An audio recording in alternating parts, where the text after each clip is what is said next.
તો વિદ્યાર્થી મિત્રો આપણને ખબર છે કે sin x નો પ્રદેશ r તથા વિસ્તાર સમૃદ્ધ અંતરાલમાં -1 થી 1 છે. તો પહેલા આપણે એ સમજીશું કે સમૃદ્ધ અંતરાલ -1 થી 1 એટલે શું. તો સમૃદ્ધ અંતરાલ -1 થી 1 એટલે કે એક એવો અંતરાલ કે જેની અંદર છેડાના જે ઘટકો છે એટલે કે -1 અને 1 તેનો તો સમાવેશ થશે, સાથે સાથે આ બંને સંખ્યાઓ વચ્ચે જેટલી પણ વાસ્તવિક સંખ્યાઓ આવેલી છે તે બધી જ વાસ્તવિક સંખ્યાનો સમાવેશ આ અંતરાલની અંદર થશે. તો -1 થી 1 ની વચ્ચે કઈ કઈ વાસ્તવિક સંખ્યા આવેલી છે? તો 0 આવેલું છે, 0.25 આવેલું છે, 0.5 આવેલું છે અને અનંત સંખ્યા આવેલી છે. એવી જ રીતે -0.25 આવેલી છે, -0.5 આવેલી છે અને અનંત સંખ્યા આવેલી છે. બીજું આપણને ખબર છે cosec x = 1/sin x છે તથા cosec x નો પ્રદેશ r છે.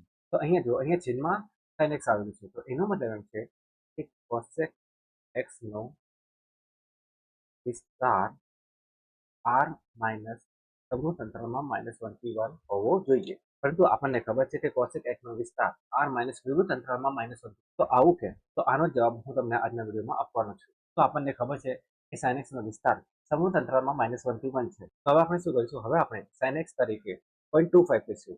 તો આપણને cosec x = 1/0.25 1/1/4 4 મળશે. એવી જ રીતે જો આપણે sin x તરીકે 0.5 લઈએ તો આપણને cosec x = 1/0.5 1/1/2 મળશે.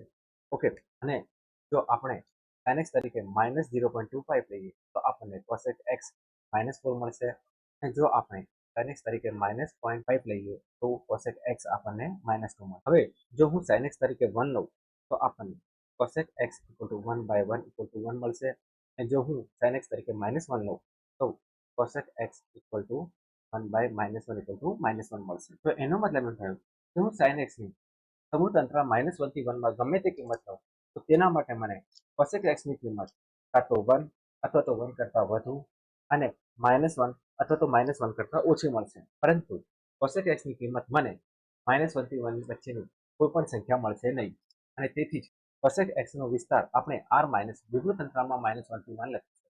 કારણ કે cosec x ના વિસ્તારમાં 1 અને -1 નો પણ સમાવેશ થાય છે. જો હું cosec x નો વિસ્તાર r માઇનસ સમૃદ્ધ અંતરાલમાં -1 થી 1 લખીશ તો એનો મતલબ એમ થયો કે cosec x ના વિસ્તારમાં -1 અને 1 નો સમાવેશ થશે નહીં. પરંતુ ઉપર તમે જોઈ શકો છો કે cosec x ના વિસ્તારમાં 1 અને -1 નો સમાવેશ થાય છે.